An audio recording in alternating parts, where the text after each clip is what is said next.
Phone call here sponsored by go.tagjag.com/petco. You can save 10% on your next Petco order by heading over to that link. This is Chris. Hey, Chris, it's Kevin. Hey. A friend of mine wants to set up a new home theater setup, and I've heard that PlayStation 3s are supposed to be good for the high definition.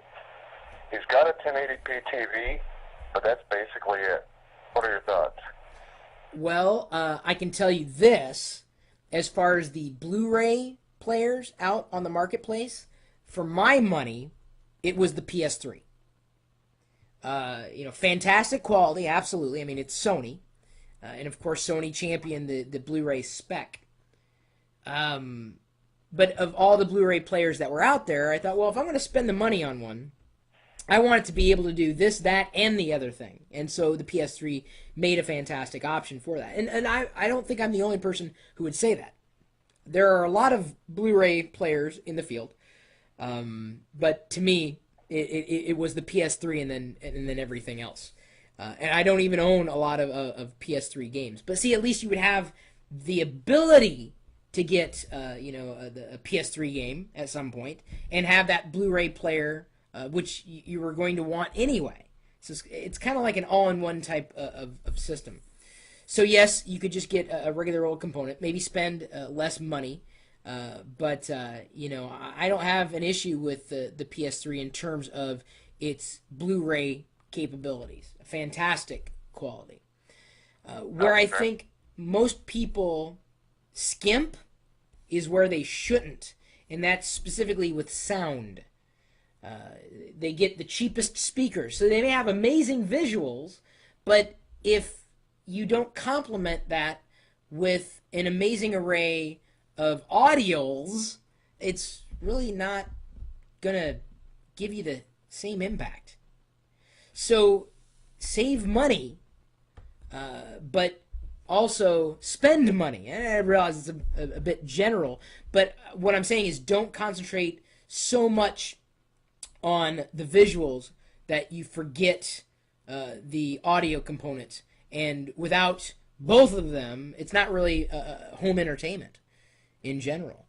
You need both. So that, if you're asking, what does someone have to consider with a home theater, that's the basis.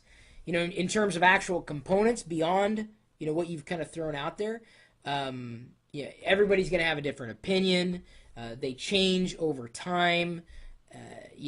I've certainly added different components to my home entertainment system, and making it such that I'm happy, and I don't feel like I've broken the budget.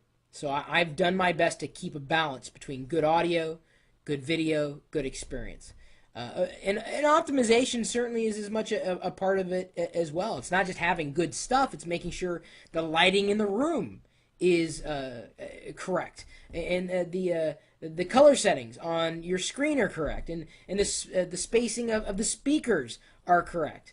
There's a lot to consider, certainly, and depending on where you buy it, sometimes they'll even offer that help in getting things set up and optimizing the space that you happen to have that home entertainment center set up in. And I'm sure everybody's got a completely different tip related to setting up a home entertainment center. Everybody has the one thing that they believe you need to have in that environment.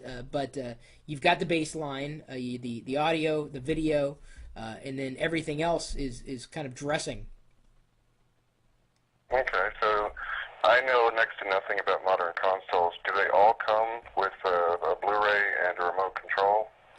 Well, no. That's a good question to ask. And if you're talking about gaming consoles or just... Talking about the PS3 specifically. Oh, yeah, no, the PS3 it is a Blu-ray player.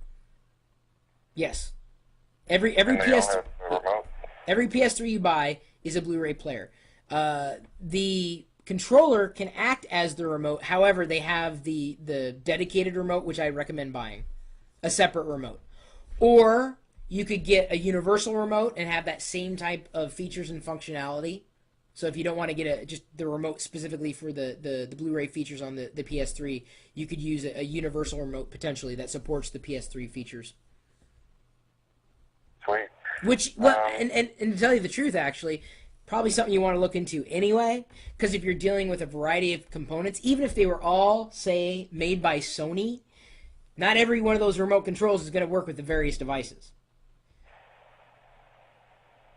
Makes sense. So if you have, there's a lot of good universal remote controls. I've owned a few over the years. Everybody again has got their favorite.